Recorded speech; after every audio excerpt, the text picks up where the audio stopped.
Hello student, welcome back to my YouTube channel Student Study Point, and I hope that you all are fine.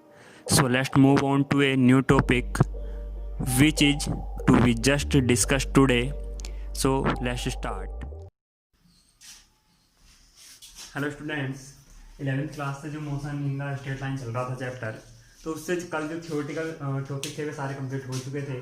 तो जो numerical part था तो उसको शुरू करते हैं। तो यहाँ बात करते हैं हम पहले क्वेश्चन की, जो आपके एग्जाम्पल भी है, इस चैप्टर का लास्ट एग्जाम्पल है। और इसमें ये रिलेटिव वेलोसिटी जो आपको पढ़ाया था अपेक्षिक वेग, उससे रिलेटेड न्यूमेरिकल है और काफ़ी ज़्यादा पूछा भी जाता है। लगभग आप ऐसा समझ के चलिए कि अधिकांश रिलेटिव वेलोसिटी से जो क्वेश्चन पूछा जाता है वो यही पूछा जाता है इस चैप्टर से। ठीक है, तो बात करते हैं दो समांतर रेल पटरियाँ, यानी दो पटरियाँ हैं समांतर, उत्तर दक्षिण दिशा में है, यानी उत्तर दक्षिण दिशा में जो बिछाई गई हैं। एक रेलगाड़ी एक ए उत्तर दिशा से 55 किलोमीटर प्रति घंटे की चाल से गतिमान है, यानी एक रेलगाड़ी है ए जो उत्तर दिशा में, यानी दो दिशाएं देखिए उत्तर और दक्षिण, तो दक्षिण से उत्तर की ओर चल रही है कौन सी रेलगाड़ी ए, और कितनी चाल से चल रही है, 54 किलोमीटर प्रति घंटे की चाल से चल रही है।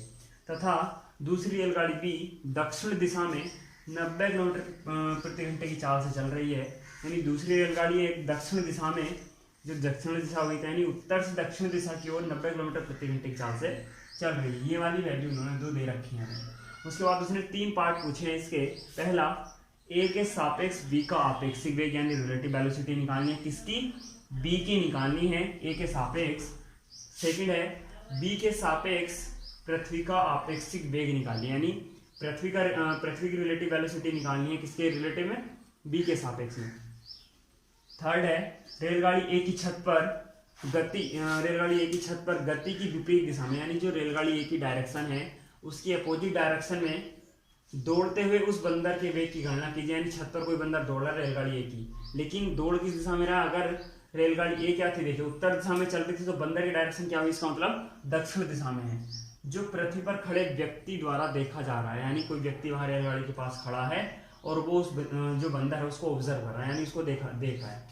रेलगाड़ी ए के सापेक्ष 18 किलोमीटर प्रति घंटे के वेग से, तो जो बंदर है तो उसका वेग देखिए यहाँ दे रखा है रेलगाड़ी ए के सापेक्ष, यानी ये रिलेटिव वेलोसिटी है, ना कि बंदर के दौड़ने की चाल है। आप इस चीज को यहाँ इस लाइन से क्लियर कीजिएगा। रेलगाड़ी ए के सापेक्ष 18 किलोमीटर प्रति घंटे के वेग से, यानी रेलगाड़ी ए के सापेक्ष जो बंदर है वो 18 किलोमीटर प्रति घंटे की चाल से चल रहा है या वेग से दौड़ रहा है। अब बात करते हैं, देखिए हमारे पास आपने देखा होगा अक्ष होते हैं दो, एक एक्स अक्ष एक वाई अक्ष। ठीक है, तो यहाँ हमने क्या लिया कि एक्स अक्ष की धनात्मक दिशा को क्या मान लीजिए, दक्षिण से उत्तर की ओर लेना है, यानी नॉर्थ इस साइड होगा तो साउथ इस साइड होगा। ठीक है, अब यानी यहाँ ये मूल बिंदु होते हैं, तो हमारे पास वाई अक्ष का तो कोई काम है नहीं, आप इसको छोड़ दीजिए चाहे। तो ये क्या है, ओरिजिन है ओ, तो यहाँ से इधर को पॉजिटिव और इधर को निगेटिव वैल्यू होगी। ठीक, अब एक्स अक्ष की धनात्मक दिशा को उत्तर से दक्षिण दिशा में लेना, वो मैंने डायरेक्शन यहाँ लगा दी है। तो देखिए इसमें लिखा था उत्तर दिशा में 54 किलोमीटर प्रति घंटे की चाल से गतिमान है कौन सी रेलगाड़ी ए, तो वी है उसकी वेलोसिटी मान के चल रहे हैं, तो v is equal to 54 kilometre प्रति घंटा। ठीक है, तो यहाँ इसको देखिए किलोमीटर प्रति घंटा को जब मीटर पर सेकंड में चेंज किया जाता है, किलोमीटर पर आवर से जब मीटर पर सेकंड में चेंज किया जाता है तो 5/18 से मल्टीप्लाई कर दी जाती है। ठीक है, यानी अगर किलोमीटर प्रति घंटे में 5/18 से आप मल्टीप्लाई करेंगे तो मीटर पर सेकंड में उसकी वेलोसिटी निकल के आ जाएगी।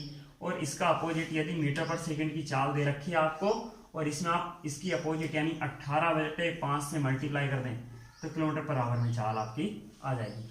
तो किलोमीटर प्रति घंटे से मीटर पर सेकंड में निकालने के लिए 5/18 से मल्टीप्लाई करनी होती है, और मीटर पर सेकंड से किलोमीटर प्रति घंटे में निकालने के लिए 18/5 से मल्टीप्लाई करनी होती है। ये आप ध्यान रखिएगा क्योंकि ये आगे भी यूज होगा। ठीक है, अब आगे देखिए बात करते हैं, तो 54 किलोमीटर प्रति घंटा की चाल है, तो 54, ठीक है, 54 इंटू 5/18, तो 18 से 54 को आप डिवाइड करेंगे तो आ जाएगा 8×5 = 40, 18 के 54, तो 3 5 जा 15, यानी 15 मीटर पर सेकंड क्या आ जाएगी, इसकी वेलोसिटी आ जाएगी। ठीक है, अब ऐसे इस तरह से 90 का निकाल लीजिए, तो 90 के लिए आ जाएगा 18 5 जा 90 और 5 5 जा 20।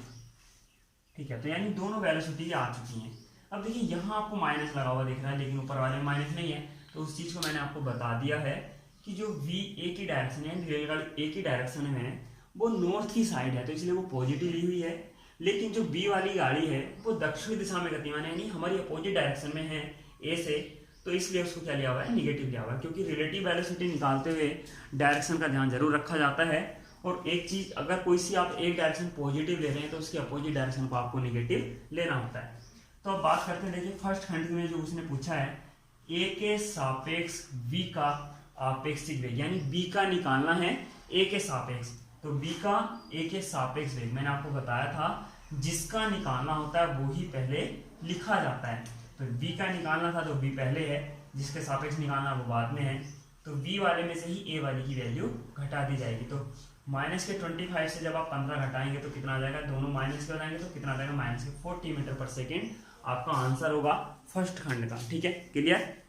सेकंड वाला देखिए, अब सेकंड उसने कहा है बी के सापेक्ष पृथ्वी का आपेक्षिक वेग निकालिए, यानी पृथ्वी का आपेक्षिक वेग निकालना है किसके सापेक्ष, ए के सापेक्ष।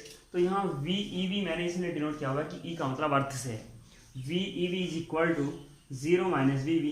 तो इसकी जो वैल्यू है आपको देख रही होगी, यहाँ माइनस के 25 लिखी हुई है, तो माइनस से जब माइनस को आप मल्टीप्लाई करेंगे तो वो 25 मीटर पर सेकेंड आ जाएगा।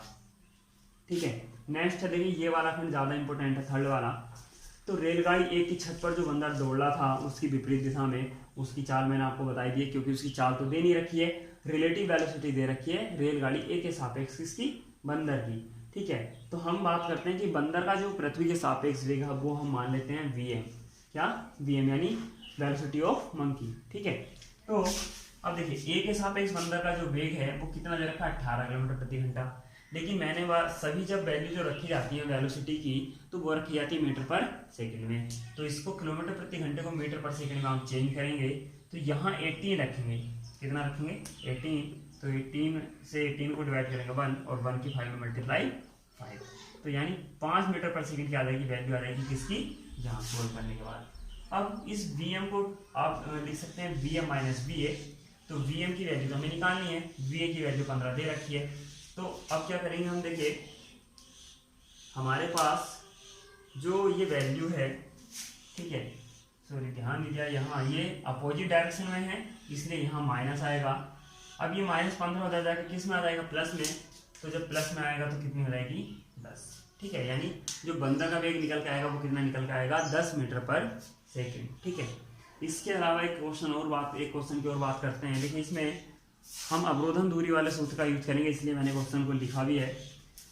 एक सीधा राजमार्ग है उस, ठीक है, और उस पर क्या है, एक कार 126 किलोमीटर प्रति घंटे की चाल से चल रही है, यानी u is equal to 126 kilometre per hour. ठीक है, इसको आप मीटर पर सेकंड में लिखेंगे तो याद आएगा, कन्वर्ट कर लीजिए, 126 इंटू 5/118, 7 5 35, तो 35 मीटर पर सेकेंड। ठीक है, तो ये क्या आया आपका, मीटर पर सेकंड में वैल्यू आ गई।